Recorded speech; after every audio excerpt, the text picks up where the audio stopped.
Good morning. It is now 10:48 a.m. and I will call the Sewage and Water Board Operations Committee meeting to order. Special counsel, please call the roll. Director Kennedy, Here. Director Cole, Director Howard, Director Thomas, Here. Greenidge. Greenwich is fine. Yes, I'm here. We have a quorum. Thank you very much. We'll now proceed with our one presentation item. Caitlin? Yeah, good morning still, Yeah. committee members. Thank you for this opportunity. We wanted to take a quick moment to go through the events of Saturday, January 31st, and the large water main break that occurred in the 70 and 100 block of Panola.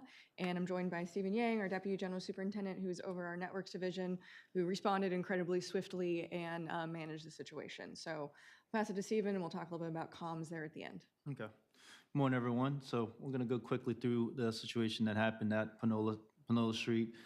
So roughly around 5:20 p.m., we noticed a pressure drop in the system. We started getting calls from residents and whatnot that there was a water main break at the 7900 block of Panola. Since we already had a team close by, we were able to react pretty quickly. Within 30 minutes or so, we were able to get a team out there to isolate the area and secure it. But because of the pressure drop, we did have to call a precautionary boil water advisory, which was lifted on Monday afternoon. But one of the big takeaways from this is, one, we got the valves shut off very quickly. And then two, all the water that was in the street that you saw in those videos quickly receded away. So that goes to show you our system is working, and it's working very well, right? And even after this event, we went out and cleaned them again because I'm sure some of y'all visited the site. It was muddy out there. So we made sure that we did that as well. Next slide, please.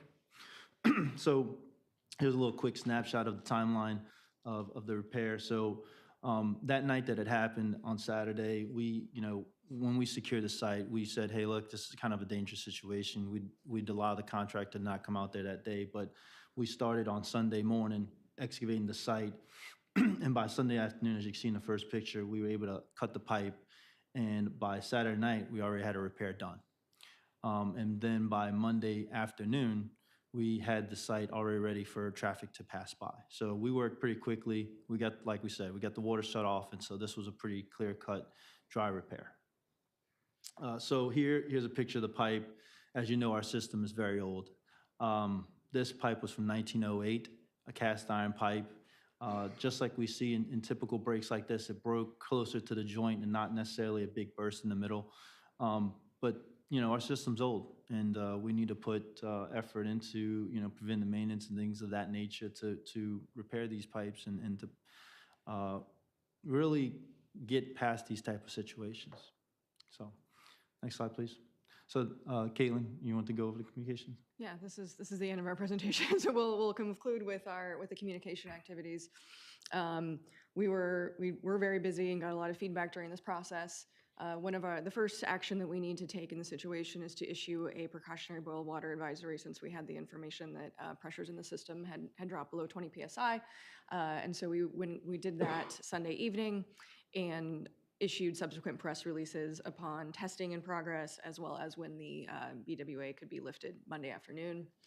There were individual communications to the mayor, council staff. We met with Mayor Moreno and Councilwoman McCarron on site on Sunday. We had social media posts from both the mayor, the council, and Randy did some as well. We've gotten a lot of really good feedback on all of that. Randy and myself and others were meeting with residents in the affected block that day on Sunday to meet with them, hear their concerns, acknowledge that this was not a great situation, but we were working everything we could to be as quick as possible. We did media interviews. We, meaning Randy, did media interviews on site on Monday as well.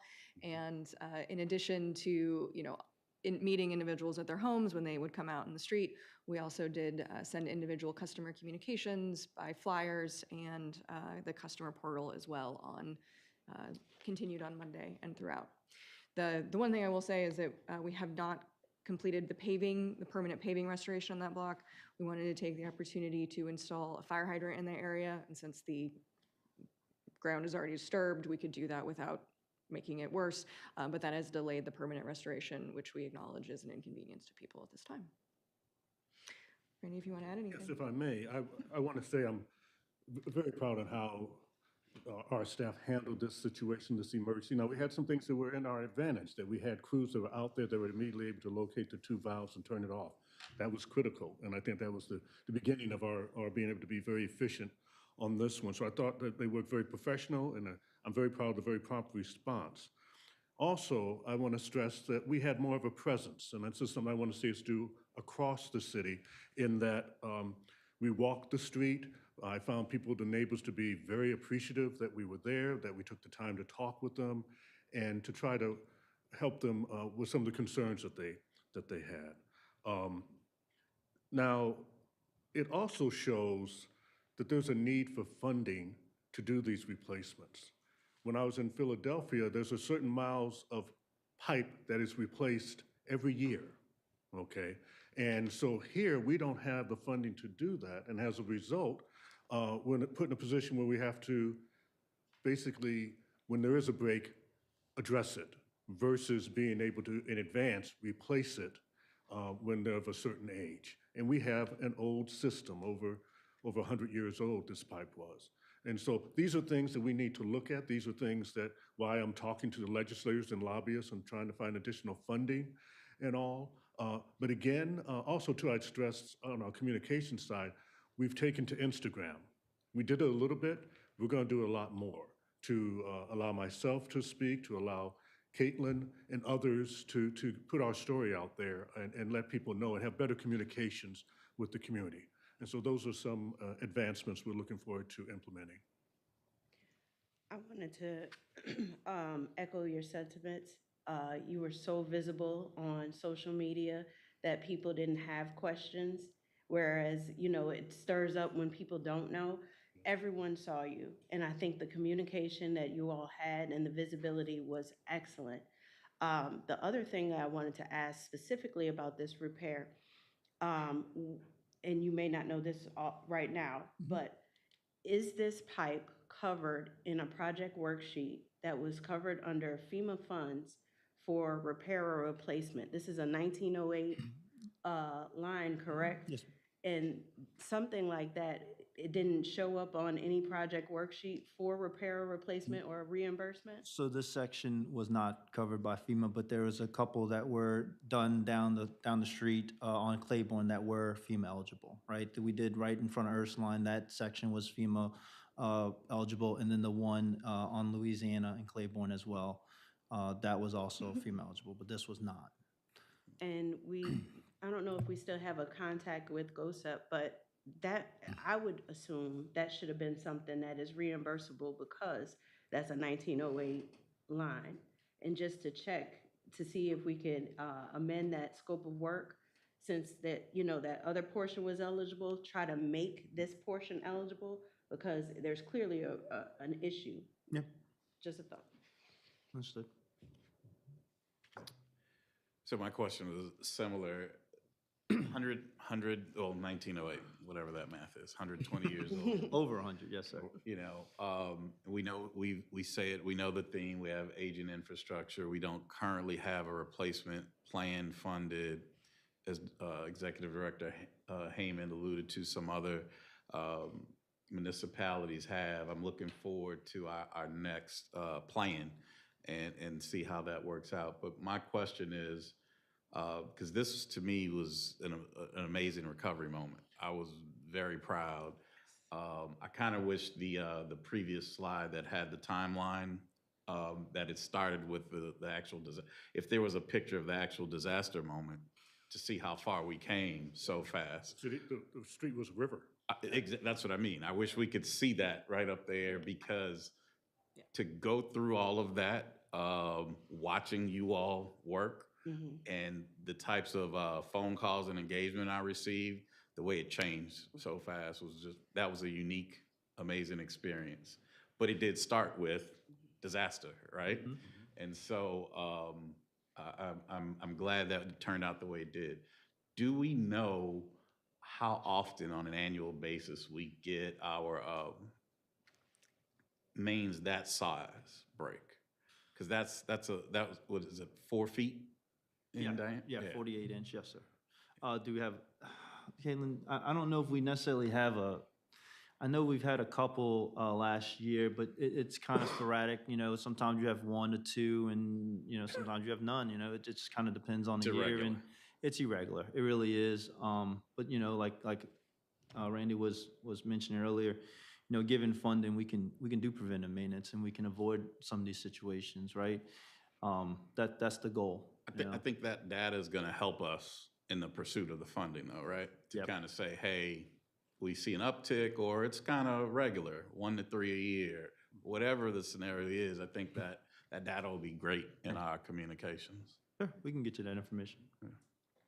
And hopefully we can get a social media post of the follow-up, the recovery process with the timeline, just to, you know, because we have we take all of these hits, and it's kind of like, you know, we don't really defend ourselves.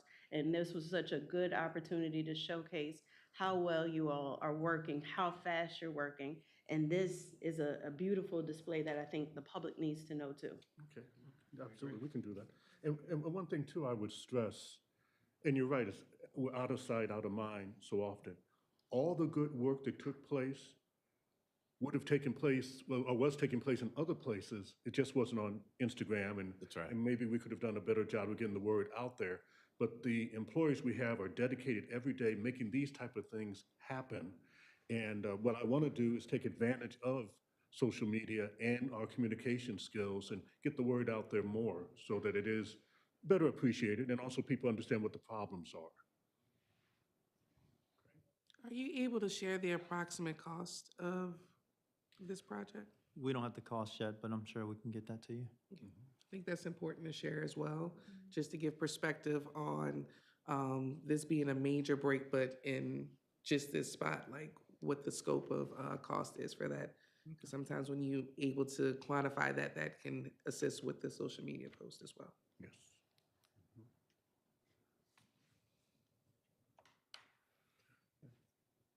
All right. That's it? That concludes our presentation. All right. Well, great. Thank you very much, Caitlin, Stephen. Any other questions before we continue? All right. Are there any public comments? Yes, we have one public comment from Angela Kinlaw. Great. More time for the Operations Committee. I want to co-sign what was shared in terms of responsiveness with this particular situation. I wanted to emphasize how important it is for the immediacy and the response.